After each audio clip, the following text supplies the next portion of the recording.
will be the Deltic Passion. All passengers for a nostalgic and surreal musical journey along the East Coast Main Line in the 1970s and the early 1980s. Please remain on this platform. Passengers for a dreary monologue about the history of trains, change at Doncaster. We apologise for any inconvenience caused.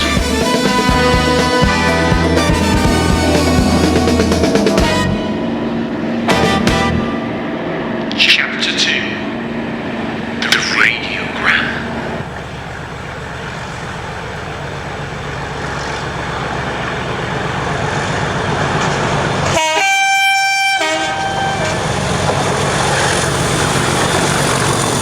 By the mid-1970s, I'd numbered various parts of my backyard and garden as platforms 1 to 5 and named it Retford Cat's Cross.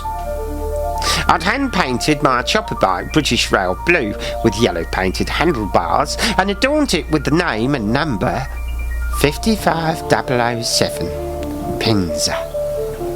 The real East Coast Main Line that went past my house was being remodelled, and there was an abundance of obsolete, discarded railway-related paraphernalia dumped in various places that I'd scavenged in Uncle Ernest's trusty wheelbarrow and brought it home to enable me to build my own little fantasy railway universe. I found old railway telephones, semaphore signals, station lampshades, and old brass gas lamps, to which I fitted electric light bulbs and wired them up at various points in the yard and garden as part of the Retford Cat's Cross infrastructure. I also developed an obsession with telegraph wires, and I built an elaborate network of pretend telephone wires throughout the garden, using countless balls of wool from Mother's extensive stash of wool that she used for knitting with. Mother, have you got any more wool? You've nearly had all my best wool. I need to install some more phone wires between platforms 2 and 3.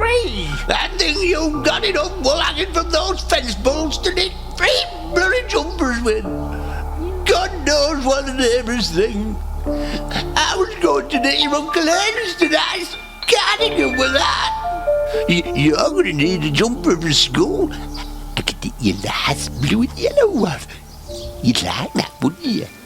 My trusty chopper bike in BR Blue performed well on the northbound Pullman service to the shops and back, with only occasional failures like main generator flashovers, chain coming off, and field divert problems. I got stuck in second gear. The real fleet of mighty Deltics continued about their business, roaring past the bottom of my garden both day and night. The only thing that had changed were the numbers. They were now called Class 55s, and they were numbered 55001 to 55022. But despite this, they were still Deltics to me, and all was well with the world. Well, it was until one day in the long hot summer holidays of 1976 when my friend Norman from down the road told me some quite alarming news. Oh, hello there, girl. Are you all right? Well, I'm not bad. Do you know what I saw last Tuesday? No. What did you see last Tuesday? I saw an HST. A what? A HST. Yes, but what on earth is a HST? Do you not know what an HST is? No, I have no idea what a HST is. It's a high-speed train. A high-speed train? What on earth's that? You obviously mean the Deltic hauled service travelling at 100 miles an hour. No. That's pretty much as high speed as it gets, No. I should think. Have you not heard about the new HSTs that are going to start running through here? What? What do you think all this work has been done on the track for? Well, They're straightening the curves so that HSTs can come through at 125 miles an hour. what? Once that's done, bye-bye Deltics. I've never heard such rubbish. I think you'll find that it's common knowledge. Well, it obviously isn't because I don't know about it. Now, Joe, without being rude, where do you get your information from? Well, Bernard tells me quite a lot. Where do you think Bernard gets his information from? You. Well, that's not entirely true. His dad knows Arthur Brick, the station porter, so that makes all his railway information quite official. Arthur Brick was a particularly grumpy, bad-tempered station porter who worked at the railway station. Arthur Brick's dark, miserable eyes survey a DMU on a delayed Sheffield train, running 20 minutes late on low-level platform 3 in the rain. Would passengers please quickly make their way to platform 2 for the train to Doncaster, Selby and York? Arthur retreats to his ticket, collecting cabin for his 29th cup of tea and a pie made of pork. Arthur is neither your foe or your friend. Arthur is just looking forward to the time that his shift will end.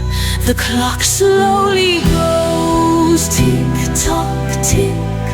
Time drags by so slowly for Arthur Brick.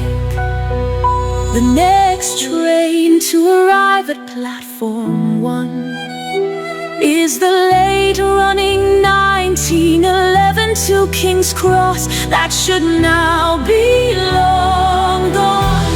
On cold nights Arthur sits beside the roaring waiting room fire. As he stares into the flames, finishing his shift is his only desire.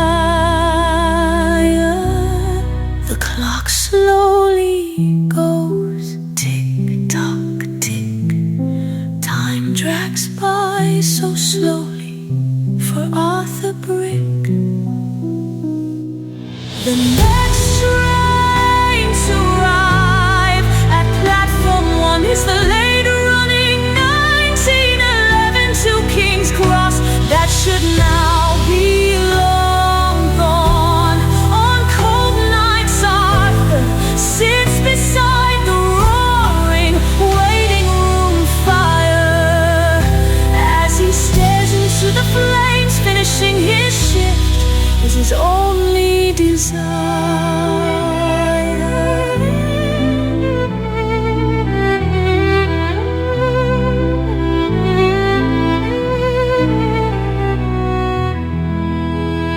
But I read Railway magazine, and that puts me in the loop with what's happening on the railway.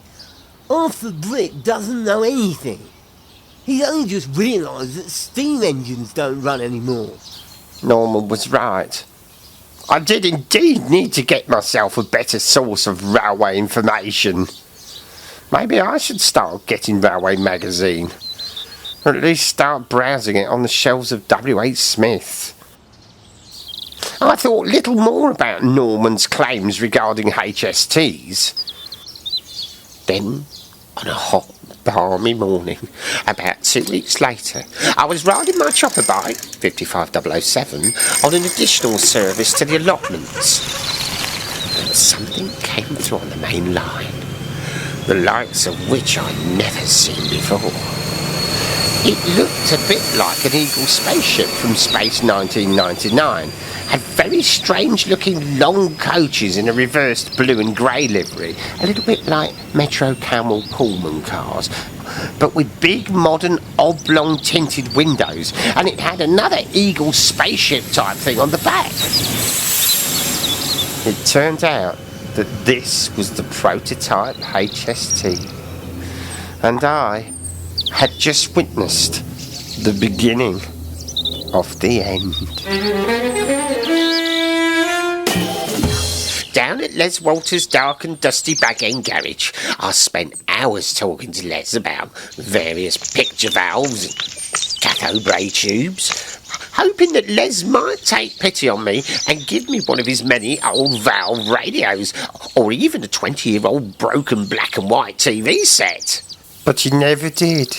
Then, early one Sunday morning, my constant surveillance of the local unofficial rubbish tip next to the effluent outlet pipe behind British ropes finally paid off. In the bright morning sunshine, and half hidden in some nettles, I spotted what looked like a huge old 1950s polished mahogany radiogram that someone had dumped. I went into a blind panic at first. It was far too big for me to carry alone. I'd have to fetch Uncle Ernest's wheelbarrow to get that back home. But what if someone else got to it first? What should I do? I covered the radiogram with branches, a muggy bedsheet and some old rolls of wallpaper, and I ran back up the bumper to my house to get Uncle Ernest's wheelbarrow. Oh, Edgar, there you are. Oh my God, You did it, Freddy. where's the wheelbarrow? Never mind about that. Look, I've got spaghetti hoops, soldiers for you. Where's Uncle Ernest's wheelbarrow? You like no. Mother, here is the most magnificent polished mahogany radiogram set down there in the nettles on bumper tip. If I don't get down there and save it right now, someone else will have it. Or even worse, the Patchets find it and they'll either turn it into firewood or repurpose it as a chicken coop. But what about your spaghetti hoops? Mother, you'll have to save them for me. I'll have them cold. Now, where is that wheelbarrow? You can't have cold spaghetti hoops. You'll get cold guts. A what? What's a cold gut? You'll know about it if you get cold guts. Our friend caught a cold gut and he was in bed for a week with it. Is it in the wash house? No, it gets you in your lower back. It gives you nice shivers. You feel like you're going to sick up chocolate ice cream. No, I mean the wheelbarrow. Oh, yeah. Quick. Look, this wheelbarrow's in the wash house. Why didn't you say so? Oh, thank God. Right, I'll be back shortly. What about your spaghetti hoops? When I get back, I'm sorry, I've got to go. To my relief, when I returned some 10 minutes later with Uncle Ernest's wheelbarrow, the prized radiogram was still in the nettles, covered in rolls of purple and orange floral wallpaper and branches where I'd left it. It wasn't without a degree of difficulty that I eventually managed to get the radiogram onto the wheelbarrow and began its bumpy and precarious trip back to my house. As I passed back end, Les Walters was in his garage tinkering with an old radio. I just had to let him see my prize. All right, Les. Oh, young Edgar. Now what do we have here then? It's a radiogram. I just found it on the tip. Oh, words. She's a beauty, isn't she? Looks like a HMV. Yes, it is. Les pointed to a little transfer on the lid of the radiogram of a little white dog looking down a gramophone horn. Have you tried to fire up yet then, young lad? Well, no, there's not actually any mains power down at the tip, strangely enough, Shall we give it a try? said Les, nodding to a threadbare, rather dangerous-looking extension lead. In a way, I didn't want to share the moment of switch on. But then again, Les would be the perfect person to diagnose any fault that the radiogram might have. Also, if the radiogram was to explode or catch fire, having some kind of adult help on hand would be quite reassuring. Les helped me lift the huge old radiogram off the wheelbarrow and into his gloomy garage. He then got a big old rusty screwdriver and started undoing what seemed like at least 200 screws in the back, until at last he removed the back cover to reveal a dusty little valve world. And when I say dusty, I mean absolutely caked in thick black dust. This was exciting. Les picked up the radiogram's power lead. Oh, What's the matter with it? it's an old round pin plug. Les showed me the old Bakelite 3-pin 15-amp plug in his hand. I prefer these. None of this new square pin fuse nonsense. Yes, why would you possibly want to put a fuse in a plug? I love a good house fire, I do. Les then went for a rummage in a drawer in one of the more dark and dusty corners of his gloomy garage. I fully expected him to return with a brand new 13-amp square pin plug, but instead, Les proudly produced what looked like some kind of homemade round pin to square pin converter, which he plugged the radiogram into. Right. Let's make sure it's switched off first. I clicked the on-off switch twice to make sure it was in the off position. Yes, it's off. Stand back. Oh, God. This was like bonfire night. Les switched on the mains power at the wall. Anything? I don't think so. Okay.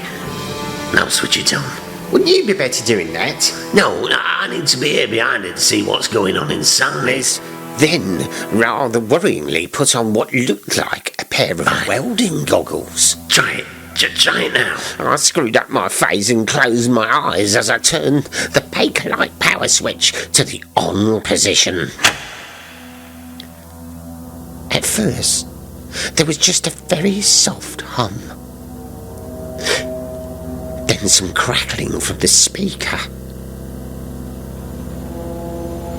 Then another hum started. It started to come from the speaker, and a smell of burning dust filled the air. She's alight. Really? Have you got a fire extinguisher or an old wet blanket or something? No, I mean the valves have lit. Oh, right. Is that a good thing? Oh, yes. Yeah, that's a very good thing.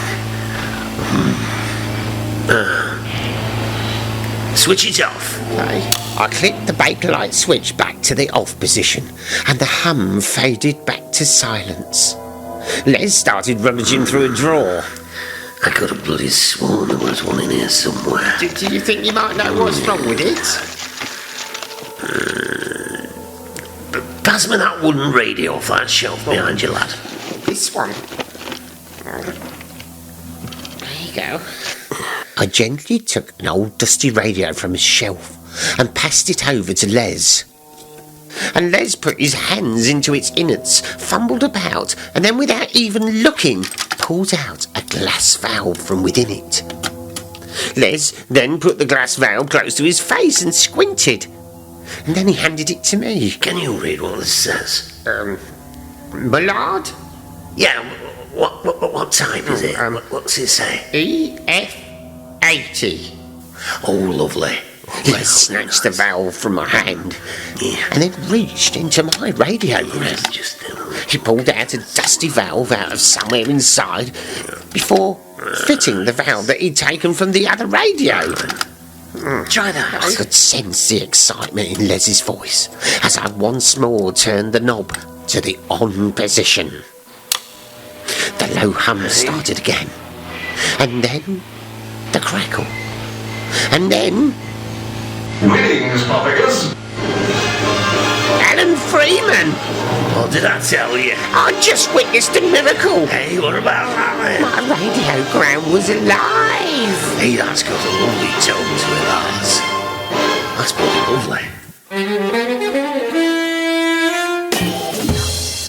One particular hot, balmy night, right at the end of the summer holiday, I was in my bedroom with the window wide open in the early hours of the morning, watching the constant stream of night trains trundle past. There were numerous freight trains, parcel, newspaper trains, a few late-night passenger services, and sleeper trains, which were usually Deltic hauled. I'd installed the radiogram in my bedroom and would often tune it into shortwave late at night, when, if the atmospheric conditions were right, I could receive signals from as far away as Russia, and sometimes even America. I slowly moved the tuning dial on the radio through the shortwave frequencies. Two small bulbs backlit the glass plate from behind that had all the various radio stations etched on it. There was Brussels, Luxembourg, Paris, Moscow, Vienna, and the light and third programme. Every so often I'd hear strange voices reading out numbers from somewhere far off in the ether. Then there would be Morse code. Then more strange, distant, quite angry voices. Strange chimes would ring out on constant repeat. Then more distant, unearthly voices that sounded like they might be coming through from another dimension. I'd read somewhere that some people even claimed to have heard the voices of the dead echoing over distant shortwave frequencies late at night. Suddenly, there was a loud bang and a flash of smoke from within the radiogram, and all the lights in the house went off, and I was plunged into darkness. I almost jumped out of my skin. The cat bolted off somewhere into the dark house, and I could hear glass bottles being knocked over downstairs. I could also hear a lot of banging and crashing from Mother's bedroom at the front of the house. I reached for the torch that I always had at the side of my bed, knocking over a glass of water. I felt around on my bedside table, but knocked over my alarm clock, which went off. I stumbled around in total darkness until eventually I found my torch. I switched it on, but the battery was almost dead, allowing the torch only to give out a dim orange glow. I went out onto the landing. Mother? Are you all right? Mother! Suddenly, Uncle Ernest bursts through the door of Mother's bedroom wearing nothing but a string vest. Uncle Ernest! What are you doing in there? Oh, bloody hell. Why haven't you got any trousers on? Get about the bloody bed. You've seen nothing. You've seen nothing. Mother! What are you doing up at this time? What was that big bang? Why have our lights gone out? What was Uncle Ernest doing in your room? He was trying to fix the There's no fuse box in your bedroom. What's that burning smell? My radiogram's exploded. What? Is it on fire? No, it's fine. It's just fused the lights. I don't know. You'll burn bloody house down one of these days. Why was Uncle Ernest in your room? What's that cat doing in? I've told you to put that damn cat out at night. Get to bed. And you can mend the fuse in the morning. After a while, when everything had calmed down and Uncle Ernest had gone back to bed on his camp bed in the front room, I went to my open bedroom window and stared out into the balmy night. I suddenly noticed something quite strange over at the railway station. A Deltic was sat in total silence in platform 1. I ran down the stairs, out the back door, along the back-ends, falling over some dustbins in my excitement, down the road and into the subway. I climbed the steps up to the bottom end of platform 2, where opposite me 55016 Gordon Highlander stood in platform 1 at the head of the southbound Night Scotsman sleeper train. Both engines were shut down, and just a hiss of the steam heat boiler breaking the silence. This was big news. A Deltic failure. But unfortunately, I had no one who I could tell of this unfolding drama. A face appeared momentarily at one of the lit engine room windows. It was either the driver or his second man, presumably trying to find out what the fault was with Gordon Highlander. Then I heard some banging noises from deep inside the guts of the Deltic. The train guard frantically blew his whistle, signalling the driver to set off. He seemed oblivious to the fact that the Deltic's engines were both shut down and silent. Another oily face appeared at one of the Deltic's engine room windows. One of Gordon Highlander's engines sprang into life.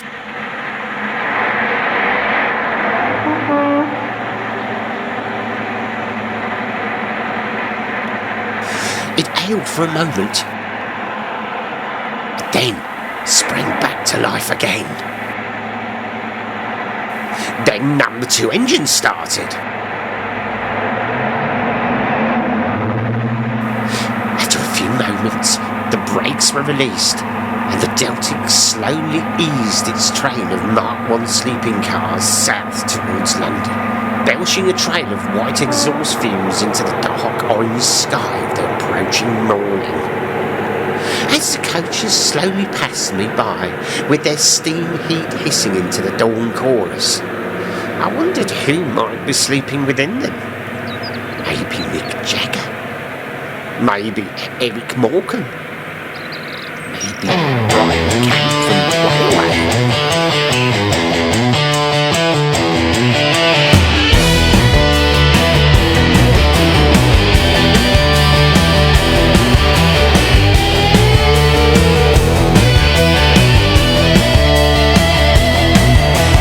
Footsteps stumbling in a drunken Scotsman's lair.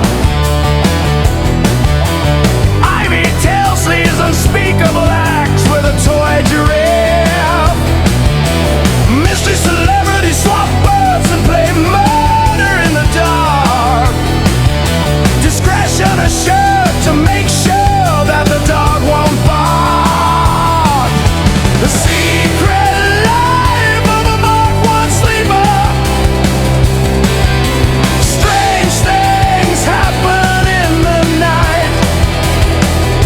A den of indiscretion and dim tungsten light. The secret life of a Mark I sleeper. There's a body in Mark 9 who's had a visit from the Reaper.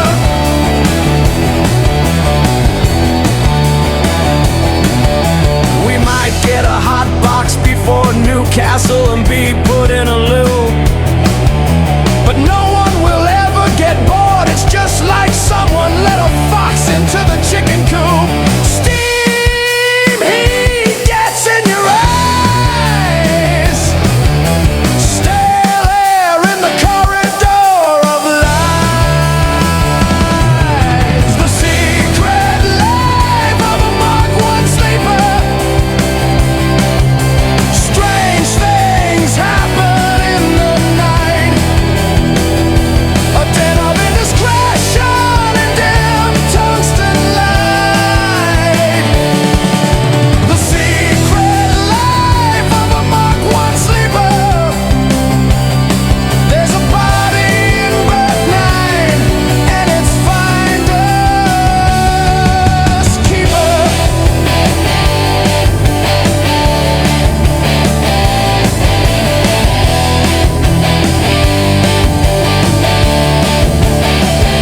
Groans in birth too. Screams coming from the loo. The sleeping souls awake at the cross and the day's begun. But they'll be back on the Edinburgh sleeper tonight for lots more fun.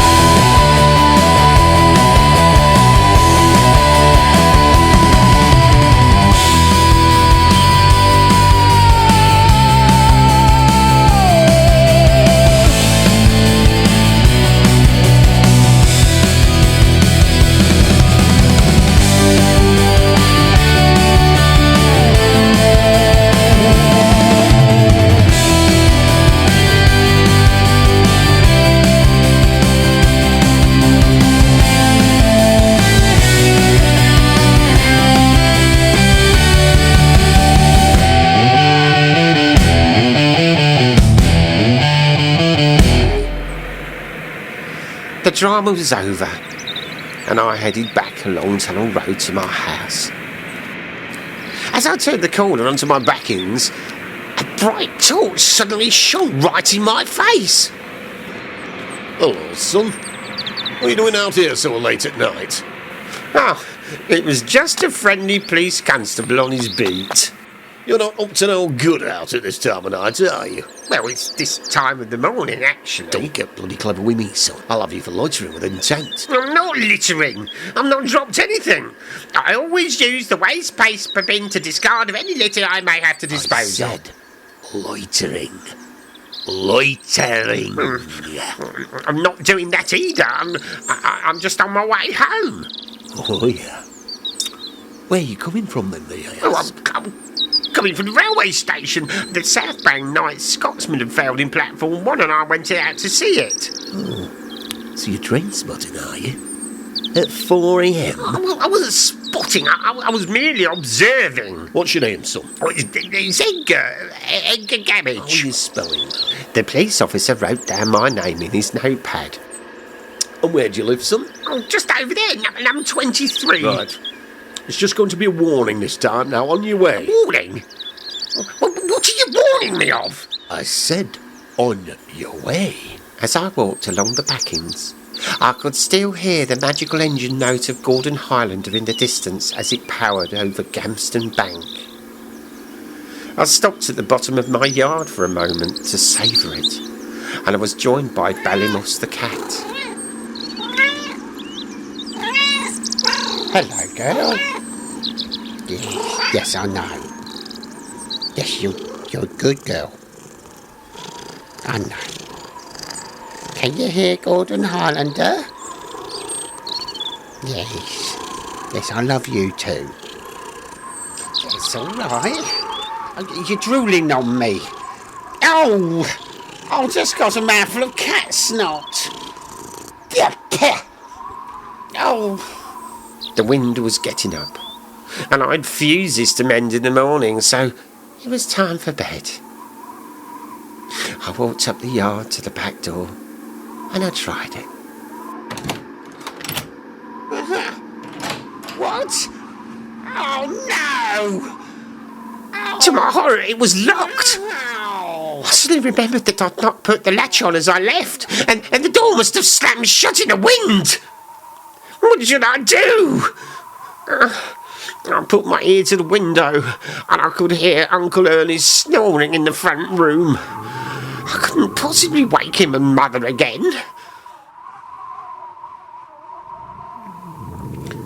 I unlatched the wash house door, curled up on the floor, and wrapped myself up in some old sacks and Christmas wrapping paper.